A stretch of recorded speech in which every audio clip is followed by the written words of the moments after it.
Welcome to Earth Love Global. Yes, we're here on another property. And as you can see, it's rocks. Now in this specific area, there's rocks and you would think there's impossible to grow. Well, I've got news for you because Earth Love Global understand how to grow in rocks. We're going to give you a whole layout of how to do this. So we've missed these areas? No. We actually did these areas 1.5 years ago, and that's what we got. We got native pastures up and going, but you can have improved pastures. Let's take a step back and have a look. Can you see the new seeds that have been distributed here? The reason why you cannot grow in rocks normally is because you don't understand that the seeds require their beneficial fungi and bacteria. Let's go right down to where the seed is. Now, hard to pick up, but yep, that's broadcasted directly onto the ground. Now, if we were to remove the grey powder, you'll see an orange seed. Now, it doesn't matter what seed it is, but this one is a radish. You'd think, how on earth can you grow a daikon radish in rocks? Right here. Right here. There's pasture seeds. There's about 30 different species of seeds right here. Now, let's pick this up and have a look. See how it's coated? This coating is Earth Love Global's Myco 15. Now, this stuff is unbelievable. Why? Because what it will do is it will support this plant while it's trying to grow in these rocks. Now, land with rocks, highly unproductive. No, wrong. The reason why you're witnessing unproductive land with rocks is because the rocks heat up and invigorate the bacteria growth, which the bacteria then eat the organic matter. And if you don't have your beneficial fungi in the area, it all washes away down the hill. So what happens is your high sides of the hills become bare.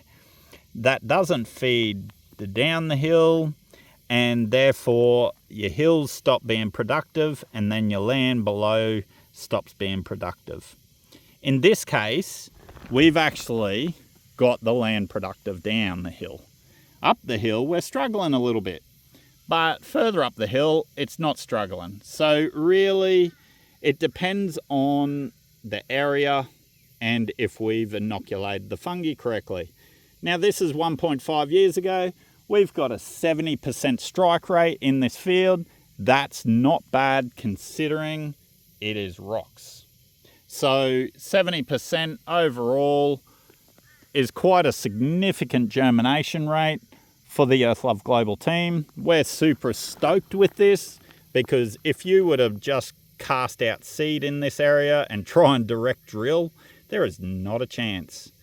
You won't run your machinery through. If you do, you'll damage it and you just won't get the germination. So, broadcasting is the only option in this circumstance, and how to get this really productive. Now, we're going to run through those methods. 1, don't get coated seed from your suppliers that have anti-fungi properties. The reason for this is it will wipe out your beneficial fungi in your ecosystem, rendering that location unable to grow. We're going to walk up to a new area and have another look. All right, where did we put seed down here? Absolutely. I can see nearly 100 seeds in this square meter. There's one, there's one, there's one, there's one, there's one, there's one, there's one, there's one, there's one. 2, 3, 4, 5, 6, 7, 8, 9, 10, 11, 12, 13, 14, 15, 16, 17, 18, 19, 20. So there's over 100 seeds in this square metre. That's quite a significant amount, yes, but there is a reason for it. Because each seed that germinates, the fungi grows out and connects to the next seed. That seed and that fungi and that seed and that fungi and that seed and that fungi and that seed and that fungi all connect to one another. So we sow at a higher rate for the simple fact that if there is a seed that's struggling, the fungi is there in every square centimetre, connecting each plant, becoming an underground irrigation system and transporting moisture. Now this seed is a daikon radish. It will drop a 4-foot taproot down into moisture.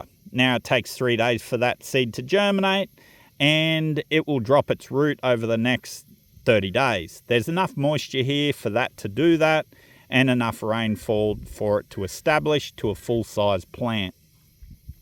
All the rest of them will germinate and they will sit dormant, germinated and growing from the connection of the radish, because the radish is quicker in dropping its root systems down, whereas these plants will hide in under those leaves of the radish, and even though the radish is drawing up the moisture, it's connected to the hyphae, which is the mycelium network, which is the fungi that I'm talking about, and it transports the moisture over. After 30 days, this plant dies, which is a rapid growth, and this plant that takes several months to establish is protected and supported by that plant. Now, when this dies, that drops its organic matter and decomposes and opens up a big hole in the ground, and that's full of moisture, full of nutrients, which transports back to this plant here, this one here, and so on and so forth.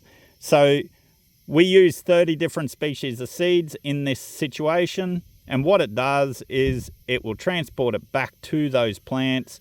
It will build the biomass. The biomass is what feeds the microbial activity. The microbial activity is what eats down this organic matter. This organic matter is what produces soil humus, and minus the fungi, it would normally wash away, meaning you'll just have pure rocks on your land, which is a significant sign your fungi are not established in that location. The easiest way to get that up and going and build your soil humus 3, 6 or 12 inches deep is utilising these beneficial fungi that are connected to these seeds. And we're more than happy to mentor farmers, and we have a mentorship where we guide farmers on land what to do every season, how to achieve significant soil humus, and soil humus is what will hold your moisture here, which will allow you to grow any crops that you want in this area. Rock formation areas are highly productive because they warm up, they invigorate the bacteria, and they chew up the organic matter, meaning you can have more growth. The problem here to restore this is the organic matter, but ultimately the fungi. When you get the fungi back in, produces the organic matter, this becomes highly productive location again, and it will re-establish. Compaction and minerals is not a problem here because the fungi will decompact the surface, stop erosion, stop that organic matter washing away, and getting the land to grow significantly.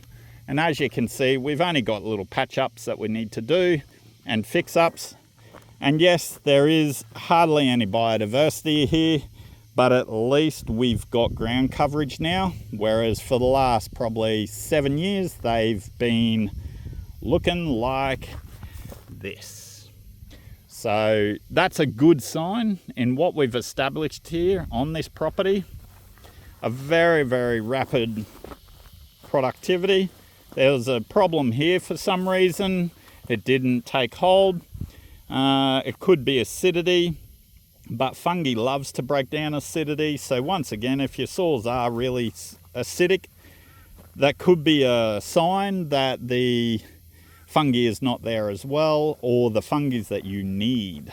So it could be the fact that it's got bad fungi. Well, you need to up your good fungi in any location if there's bad fungi there, which the good fungi will consume the bad fungi. So really it's just balancing the ecosystem, getting the land thriving, and we'll be back next week with another short video. This is Earthlove Global in Australia, regenerating arid locations in rock country and arid broadacre properties. Look at that, phenomenal, super excited. Oh, look, all the seeds and all the fungi. Time for a next generation of plants in this area. And what we'll do is we'll continue this over the next 1.6 years to seeing that this property takes hold, and any issues or any areas that we've missed or the ecosystem didn't take hold, we go back, patch up, tidy it up, fix it up like we've done here, and restore it.